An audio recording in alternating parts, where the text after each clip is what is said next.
Bienvenidos a su canal de la Iglesia Bíblica Bautista Razón para Vivir, con el pastor Jared Suárez.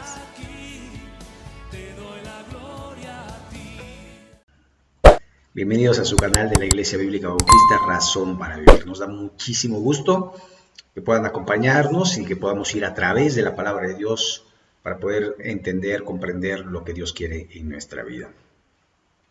Vamos a iniciar entonces y vamos al capítulo 35 de Ezequiel. Dice así la palabra de nuestro Dios: vino a mí palabra de Jehová diciendo: hijo de hombre, pon tu rostro hacia el monte de Seir y profetiza contra él y dile: así ha dicho Jehová el Señor. Y aquí yo estoy contra ti, oh monte de Seir, y extenderé mi mano contra ti y te convertiré en desierto y en soledad. A tus ciudades asolaré y tú serás asolado, y sabrás que yo soy Jehová, por cuanto tuviste enemistad perpetua y entregaste a los hijos de Israel al poder de la espada en el tiempo de su aflicción, en el tiempo extremadamente malo. Por tanto, vivo yo, dice Jehová el Señor, que a sangre te destinaré, y sangre te perseguirá, y porque la sangre no aborreciste, sangre te perseguirá. Y convertiré al monte de Seir en desierto y en soledad, y cortaré de él al que vaya y al que venga, y llenaré sus montes y sus muertos en los collados, y en tus valles y en todos tus arroyos caerán muertos a espada. Yo te pondré en asolamiento perpetuo y tus ciudades nunca más se restaurarán, y sabréis que yo soy Jehová. Por cuanto dijisteis: las dos naciones y las dos tierras serán mías, y tomaré posesión de ellas, estando allí Jehová. Por tanto, vivo yo, dice Jehová el Señor, yo haré conforme a tu ira y conforme a tu celo con que procediste a causa de tus enemistades con ellos, y seré conocido en ellos cuando te juzgue, y sabrás que yo, Jehová, he oído todas tus injurias que proferiste contra los montes de Israel, diciendo: destruidos son, nos han sido dados para que los devoremos, y os engendrasteis contra mí y os engrandecisteis contra mí con vuestra boca, y multiplicasteis contra mí vuestras palabras. Yo lo oí, así ha dicho Jehová el Señor, para que toda la tierra se regocije, y yo te haré una desolación, como te alegraste sobre la heredad de la casa de Israel, porque fue asolada, así te haré a ti. Asolado será el monte de Seir, y todo Edom, todo él, y sabrán que yo soy Jehová. Vamos a orar y vamos a analizar el texto un poco a través del contexto. Vamos a orar. Bendito Padre Celestial, gracias por tu palabra. Sabemos que toda tu palabra es viva y eficaz, que es útil y que tú hablas a través de ella, y por ello te rogamos que nos des un corazón sensible a tu palabra, que podamos entender lo que tú quieres y que lo hagamos conforme al proceso que estamos viviendo cada uno de nosotros. Guíanos a través de ello. Gracias por este tiempo, y en el nombre de Jesucristo, tu Hijo amado. Amén. Muy bien. Vamos a ver un poquito acerca del contexto. Monte de Seir o Moab o Esaú. ¿Okay? Vamos a analizar un poquito en el contexto. Vamos a ir primero a Génesis y vamos a ver, es el capítulo 18, no, es el capítulo 25. Aquí está, capítulo 25. Vamos a ver estos textos sobre el nacimiento de Jacob y Esaú. Recuerde que Jacob va a ser Israel, Esaú va a ser Moab. ¿Ok? Entonces, Recuerden que es Isaac y Rebeca que van a tener hijo, y vea lo que dice el verso 21. Oró Isaac a Jehová porque su mujer, que era estéril, y lo aceptó Jehová, y concibió Rebeca su mujer, y los hijos luchaban dentro de ella, y dijo, si es así, ¿para qué vivo yo? Y fue a consultar a Jehová, y le respondió Jehová, 2 naciones hay en tu seno, 2 pueblos serán divididos desde sus entrañas, y el pueblo será más fuerte que el otro pueblo, y el mayor servirá al menor. Esto es una profecía que de alguna manera va a darse después cuando Jacob compre la primogenitura de Esaú, y también cuando de alguna forma tome la bendición de Isaac. ¿Okay? Entonces el mayor servirá al menor, y ahorita vamos a ver este pasaje de Romanos 9, pero primero vamos a ver lo que dice. Cuando se cumplieron sus días para dar a luz, aquí había gemelos en su vientre, y salió el primero rubio, y era todo velludo, como una pelliza, y llamaron su nombre Esaú. Y aquí rubio quizás debía señalarse pelirrojo, porque Esaú quiere decir rojo. Después salió el hermano trabada su mano en el calcañal de Esaú, y fue llamado su nombre Jacob.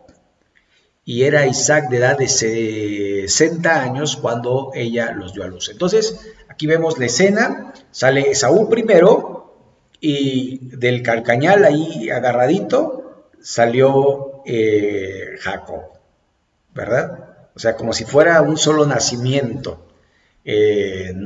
No es que sacaron a uno y después al otro, no. Uno tras otro. Salió Esaú, y junto con Esaú salió la manita, y después salió Jacob. Entonces, de alguna manera vemos esto. Pero, vea, crecieron los niños, y Esaú fue diestro en la casa, hombre de campo, pero Jacob era varón quieto, que habitaba en tiendas, y amó Isaac a Esaú, porque comía de su casa, mas Rebeca amaba a Jacob. Y guisó Jacob un potaje, y volviendo Esaú del campo, cansado, dijo a Jacob, te ruego que me des de comer ese guiso rojo, pues estoy muy cansado. Por tanto, fue llamado su nombre Edom. Y Jacob respondió, véndeme en este día tu primogenitura. Entonces dijo Esaú, he aquí, yo me voy a morir, ¿para qué pues me servirá la primogenitura? Y dijo Jacob, júramelo este día, y él juró, y vendió Jacob su primogenitura. Entonces Jacob dio a Esaú pan, y del guiso, y de las lentejas, y él comió y bebió, y se levantó y se fue, y menospreció así Esaú su primogenitura. ¿Por qué era tan importante la primogenitura? El primogénito heredaba. Si bien el padre no dejaba desamparado al segundo, pero la mayor parte la llevaba el primogénito. Y el primogénito se encargaba de apoyar a sus demás hermanos. En el caso de Jacob y Esaú, Esaú debía encargarse de su hermano, pero Jacob, que quiere decir usurpador, tomó la primogenitura. Y aquí sí vamos a este texto. En Romanos vemos que dice, no sea que haya algún fornicario, que haya algún profano, no sea que haya algún fornicario o profano como Esaú, que por una comida vendió su primogenitura. Aquí tenemos el texto de de Génesis, capítulo 25, 29 al 34. Entonces, esto de alguna manera nos muestra que el primogénito no le interesó su primogenitura. Ok, estábamos aquí en Génesis, y de alguna manera después tomó la bendición. Esto lo vamos a ver más adelante aquí. Jacob obtiene la bendición de Isaac y la tiene por medio de engaños. ¿Se acuerdan? Se vistió de Esaú mientras éste iba, su mamá preparó el corderito, se puso las ropas de Esaú, fue y le dijo, a ver, déjame tocar, porque Esaú era velludo, y sí, dice, hablas como Jacob, pero hueles como Esaú, y le dio su bendición. Cuando regresa Esaú, ya no había otra bendición, y entonces Isaac huye a la tierra de su madre, a Padán Aram, para después allí estar trabajando. Allí va a casarse con Lea primeramente, y después con Raquel, y bueno, después vamos a ver que van a regresar porque su suegro, Betuel, le trataba mal y abusaba de él, porque primero trabajó 7 años por Raquel, pero él lo engañó y dijo, aquí está Lea, porque aquí no se acostumbra a dar a la más chica primero. Y trabajó otros 7 años por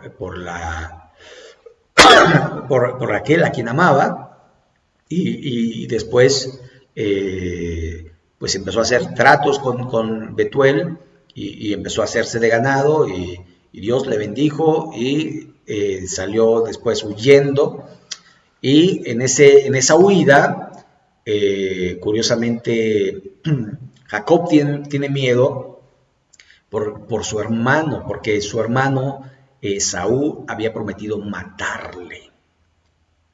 Pero vemos en el pasaje cómo Dios le bendice, y Jacob es muy sabio, y empieza a dividir todos sus bienes, sus propiedades, sus siervos, y los empieza a agrupar.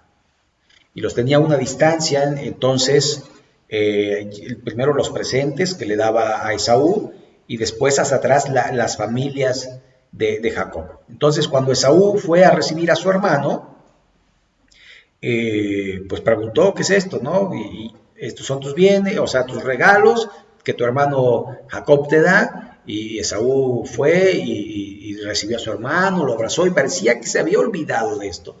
Y entonces Esaú lo quería llevar con él, pero Jacob decidió irse a otro lugar. Y parece que se acrecenta este odio por su hermano, y entonces se vuelve generacional. Es un odio como los árabes odian a Israel, porque ellos piensan que los árabes odian a Israel, porque ellos piensan que Ismael es el primogénito de Abraham, pero no el hijo de la promesa. ¿Okay? Así que vamos ahora sí al texto. Tengo otros pasajes acá para que los podamos analizar. Vino a mí palabra de Jehová diciendo, hijo de hombre, pon tu rostro hacia el monte de Seir, o sea, Edom, y profetiza contra él, y dile, así ha dicho Jehová el Señor, he aquí, yo estoy contra ti, oh monte de Seir, y extenderé mi mano contra ti, y te convertiré en desierto, y en soledad a tus ciudades asolaré, y tú serás asolado, y sabrás que yo soy Jehová. Esto quiere decir que Saúl no se convirtió a Jehová, sino que hizo sus propios dioses. Ahora aquí vamos a ver algo muy interesante, porque en el Éxodo, cuando Moisés sacó al pueblo de Israel hacia la tierra prometida, Esaú no permitió el paso. No permitió el paso, y tuvieron que rodear el desierto, porque ellos dijeron, si pasan por aquí, los vamos a matar. Entonces Moisés tuvo que tomar una ruta más larga para entrar a la tierra prometida. Entonces, desde entonces, pero después vamos a ver cómo esto se va a acrecentar. Verso 5, por cuanto tuviste enemistad perpetua y entregaste a los hijos de Israel al poder de la espada en el tiempo de su aflicción, en el tiempo extremadamente malo, por tanto vivo yo, dice Jehová el Señor, que a sangre te destinaré y sangre te perseguirá, porque la sangre no aborreciste, sangre te perseguirá, y convertiré el monte de Seir en desierto y soledad. Ahora llama mucho la atención porque una de las ciudades que caracterizaban a Moab o a Edom, perdón, a Esaú, era Petra. Petra era una ciudad impenetrable, era una ciudad que estaba tallada allí en la montaña, y era para entrar, o todavía se pueden ver las ruinas, y para entrar era un pequeño pasaje, y cuando los otros ejércitos querían entrar, pues tiraban piedras, y era imposible por lo estrecho que era, y era impenetrable esa ciudad. Ellos se confiaron y de alguna manera allí se mantuvieron. Es una ciudad la cual le llaman enigmática porque tiene mucho misterio y demás, y cómo una ciudad pudo desaparecer y convertirse precisamente en desierto, en tierra de chacales que Dios había profetizado a través de los hombres de Dios en la antigüedad. Ahora, dice el verso 9, yo te pondré en asolamiento perpetuo, tus ciudades nunca más se restaurarán y sabréis que yo soy Jehová. Y esto es un hecho, es una evidencia de que Dios cumple con su palabra, porque Edom no es más, no existe. Ahora vamos a ver este pasaje. Este pasaje está en Malaquías capítulo 1, y vea el verso 2 y 3. Vamos allí. Aquí está. Yo os he amado, dice Jehová, y dijisteis, ¿en qué os amaste? ¿No era Esaú hermano de Jacob? Dice Jehová. Y amé a Jacob, y a Esaú aborrecí, y convertí sus montes, que dice, en desolación, y abandoné su heredad para los chacales en el desierto. ¿Se da cuenta? Dios cumplió su palabra y el pueblo de Israel lo vio. Ahora, vamos a ver por qué razón pasó esto. Verso 10. Por cuanto dijisteis, las naciones y las dos tierras serán mías, y tomaré posesión de ellas, estando allí Jehová. Si usted recuerda, Israel que estaba en el norte y Judá que estaba en el sur. Israel ya había sido tomado por Babilonia y después, tiempo después, vino por Judá. Entonces, en la parte de Israel fueron los de Edom y tomaron esa parte que no les pertenecía, y quisieron después, con el tiempo, cuando tomar esa parte, pero Dios no los dejó y entonces los destruyó.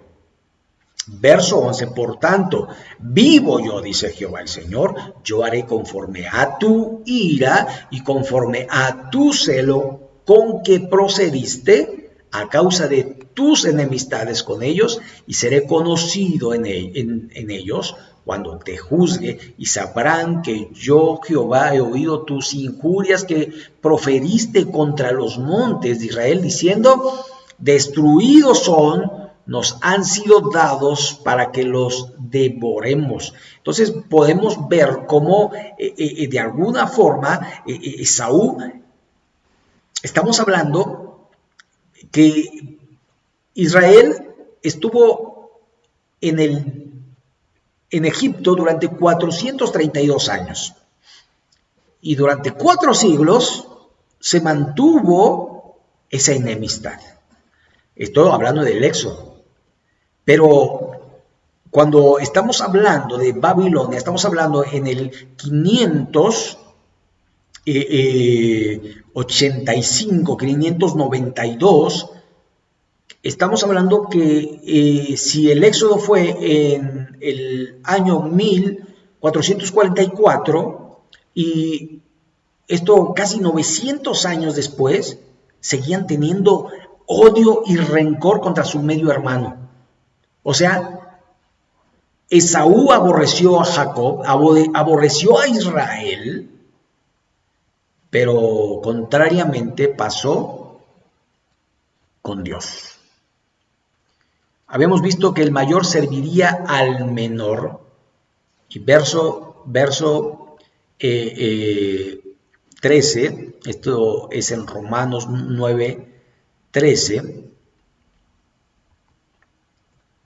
dice, como está escrito, a Jacob aborrecí más a Esaú, perdón, otra vez, como escrito está, a Jacob amé, más a Esaú aborrecí. ¿Qué pues diremos? ¿Que hay injusticia en Dios? En ninguna manera. Pues a Moisés dice, tendré misericordia del que yo tenga misericordia y me compadeceré del que yo me compadezca.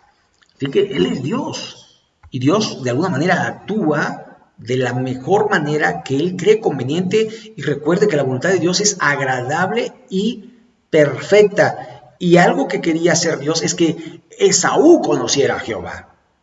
Verso 12, y sabrás que yo soy Jehová, y que he oído tus injurias. Y esto hablando de que los pueblos deben de saber de que Dios escucha, de que Dios ve, de que Dios no se olvida, y si hay alguien que va en contra de su pueblo, Dios se va a encargar de esa persona. Así que, si Dios ama a su pueblo, nosotros deberíamos amar a su pueblo. Hay grupos de personas que se dicen cristianas, que dicen que Dios desechó a su pueblo y que ahora Israel es la iglesia. Pero eso no puede estar tan alejado de la verdad como lo está, porque realmente el apóstol Pablo en Romanos capítulo 11 nos dice, ¿ha desechado Dios a su pueblo? Y después nos dice, en ninguna manera, porque de Israel es el pacto y las promesas. Dios no ha rechazado a Israel. La iglesia, recuerdo, la historia de Israel viene desde Abraham hasta nuestro Señor Jesucristo. En el rechazo de Cristo, digamos que se abre un paréntesis para Israel y se conecta otra línea, que es la línea de la iglesia, donde se abre ese paréntesis hasta que la iglesia sea llevada, raptada. Entonces la historia, el reloj profético de Israel va a continuar y va a seguir con lo que se conoce como la gran tribulación, el anticristo y después el reinado de Cristo en la tierra a Israel. Esto lo podemos ver claramente en las escrituras. Estoy viendo cada vez más a personas allí en las redes, en el YouTube y en el internet, cada vez más gente atacando el dispensacionalismo, es decir, las formas en que Dios ha trabajado a través de los tiempos, gente que no cree en el rapto, cuando la Biblia habla del rapto. Así que nosotros debemos de alguna manera entender que no es lo que yo piense, que no es lo que yo crea, que no es el gran estudio que yo pudiera poseer, sino lo que dice Dios en su bendita palabra. A Él le creemos. Por eso la Escritura dice categóricamente que se halle a todo hombre mentiroso y Dios veraz, porque Dios no miente, porque no es hijo de hombre para que mienta, es Dios. Seguimos. Verso 13. Y os engrandecisteis contra mí, o sea, contra Dios, con vuestra boca, y multiplicasteis contra mí vuestras palabras. Yo lo oí, dice el Señor, yo lo oí. Así que no es algo de que, oye, me dijeron, me contaron, no. Yo lo oí, dice el Señor, porque el Señor, recuerde, todo lo ve, todo lo sabe, no hay nada oculto debajo del sol que Dios no lo sepa. Verso 14. Así ha dicho Jehová el Señor, para que toda la tierra se regocije, yo te haré una desolación. Como te alegraste sobre la heredad de la casa de Israel, porque fue desolada, así te haré a ti. Asolado será el monte de Seir, y todo Edom, todo él, y sabrán que yo soy Jehová. Una de las cosas que pasaba con los edomitas es que cuando Nabucodonosor vino y destruyó la ciudad, ellos decían: derríbala hasta los cimientos, que sean desechados, que sean, porque nosotros queremos tomar esa tierra, porque nosotros queremos robar la heredad de Jacob. Así como él robó la primogenitura, así como él robó la bendición, así nosotros queremos retomar nuestra tierra, pero no era una tierra que se le había dado a Esaú, porque a Esaú se le había dado heredad, pero no estuvo conforme con lo que se le dio, sino que buscó la heredad de su hermano. Y yo creo que nos pasa algo similar en nuestros días. No estamos conformes con lo que Dios nos ha dado, no estamos conformes con el color de nuestra piel, no estamos conformes con el tipo de cabello que tenemos, no estamos conformes con nuestra complexión física, no estamos conformes con nuestra nariz, con nuestra boca, no estamos conformes con lo que tenemos, no estamos conformes en el lugar de nacimiento, no estamos conformes en la casa que vivimos, no estamos conformes con la ropa que tenemos, no estamos conformes con nada, y siempre deseando y siempre teniendo ese deseo que nunca se acaba, de inconformidad, y decimos: Dios se equivocó. Dios, te equivocaste porque me hiciste de esta manera, porque me hiciste nacer como mexicano, porque me hiciste nacer como en esta ciudad o en este pueblo. Señor, debiste haberme hecho de ojos azules, güero, de 2 metros de altura, fuerte, sin problemas de obesidad, sin problemas de salud, sin problemas de vista, sin problemas de colitis o demás. Señor, tú te equivocaste. No es cierto. Dios nunca se equivoca, porque nuestra vida en esta tierra es pasajera y los estándares de belleza los pone el hombre. Sí, el hombre, porque mire, realmente en estudios hechos, personas que pesan lo mismo, una se puede ver media gordita, otra más cuadradita o demás, pero pesan lo mismo, pero tienen diferente fisonomía. ¿Quién dice que es bello? ¿Quién dice que es hermoso algo? Por ejemplo, cuando uno va a una galería de arte y dicen: mire, esta pintura vale una fortuna, miles de dólares. Y uno la ve y dice: para mí. No, pero es que la hizo el pintor, el artista, el maestro.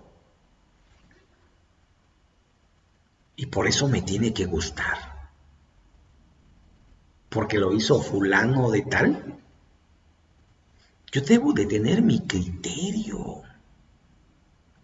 Yo debo de saber que Dios no se equivocó cuando me hizo.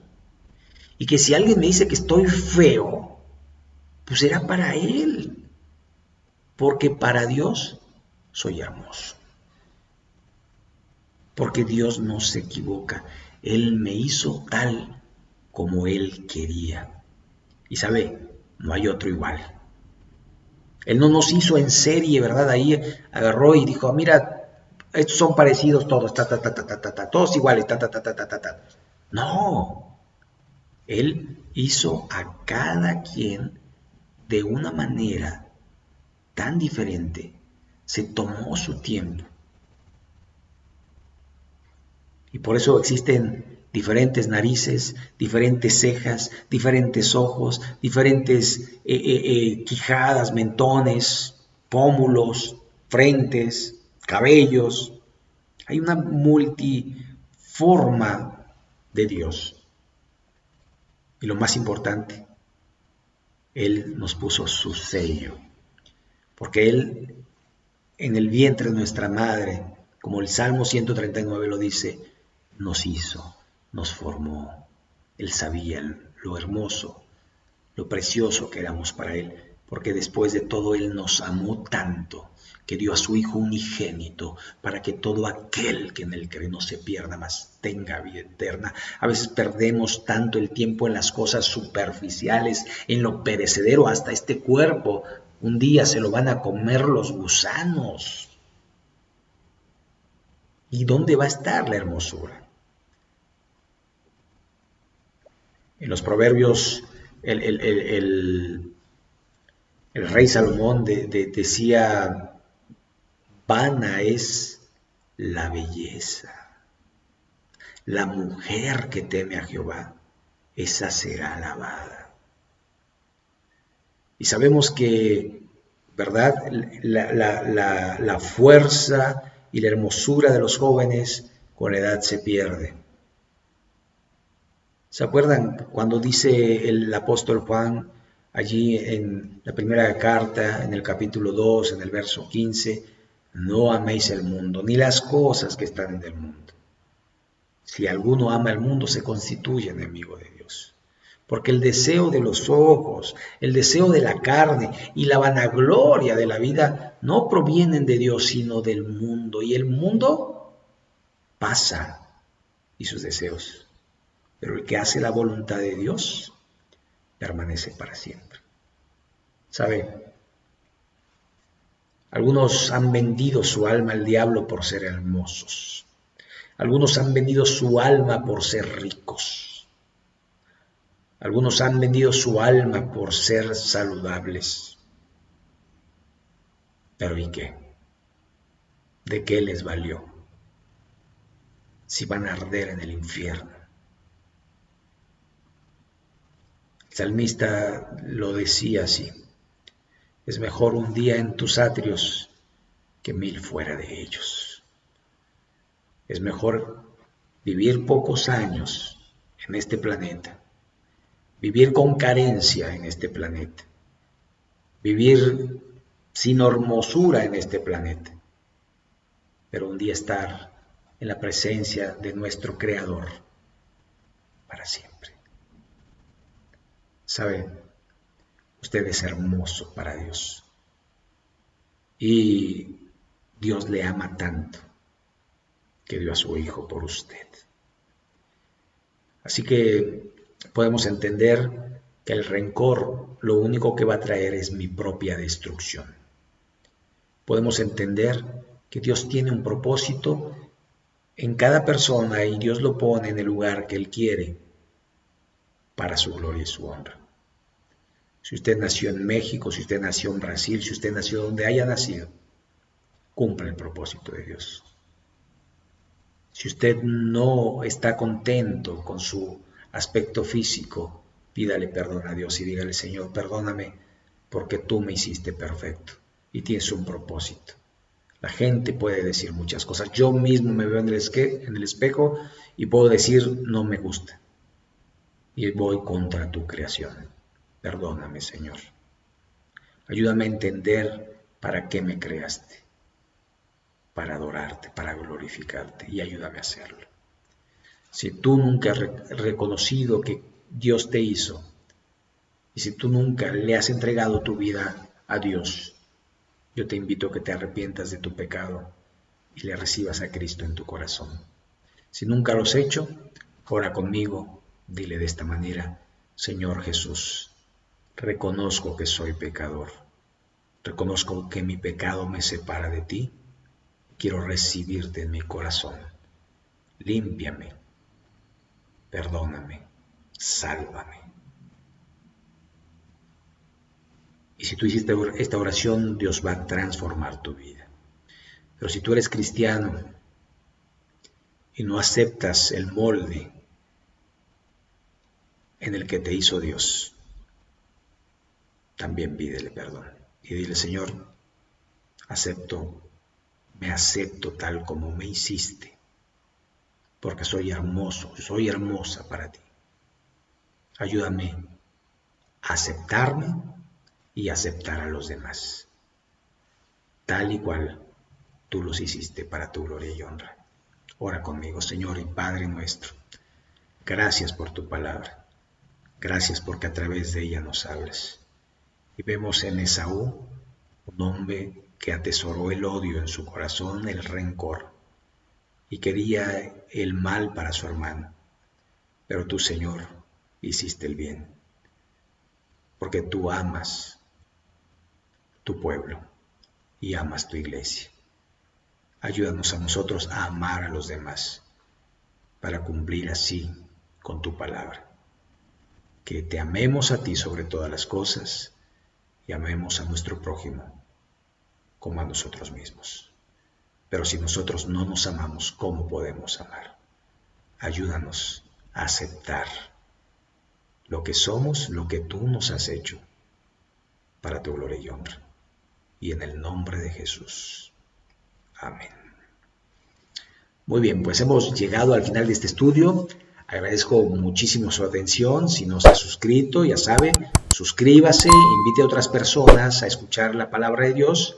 También nos puede poner las sugerencias, sus motivos de oración y pues agradecer a la Iglesia Bíblica Bautista Razón para Vivir, porque pues de alguna manera ellos permiten que esto pueda continuar. Que Dios les bendiga y si Dios lo permite, el miércoles estaremos subiendo otro video. Estamos en la primera carta a los Corintios y el próximo domingo, también si el Señor lo permite, seguiremos con nuestro estudio en la carta a los Romanos. Sin más, que Dios les bendiga y gracias.